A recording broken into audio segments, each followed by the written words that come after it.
Omzum yükle doldu ama bende vazgeçmek yoktu. Bitmedi, bitmedi, bitirmedi. Ben özel değilim ya da öyle bir şey, ama sen varken hep böyle hissettim, böyle hissettim. Yanan her şey görünmüyor olmalı, bunu sen de hatırlarsın da artık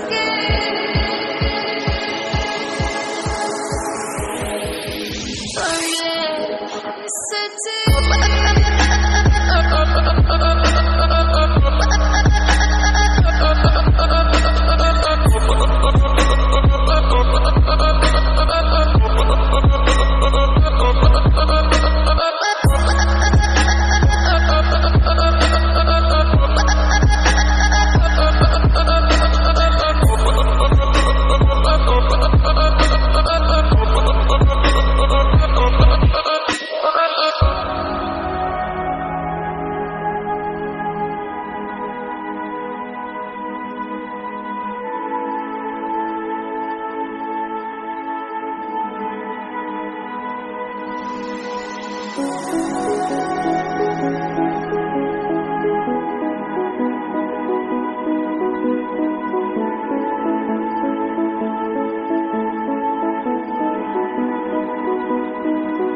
Ben özel değilim ya da öyle bir şey, ama sen varken hep böyle hissettim, böyle hissettim.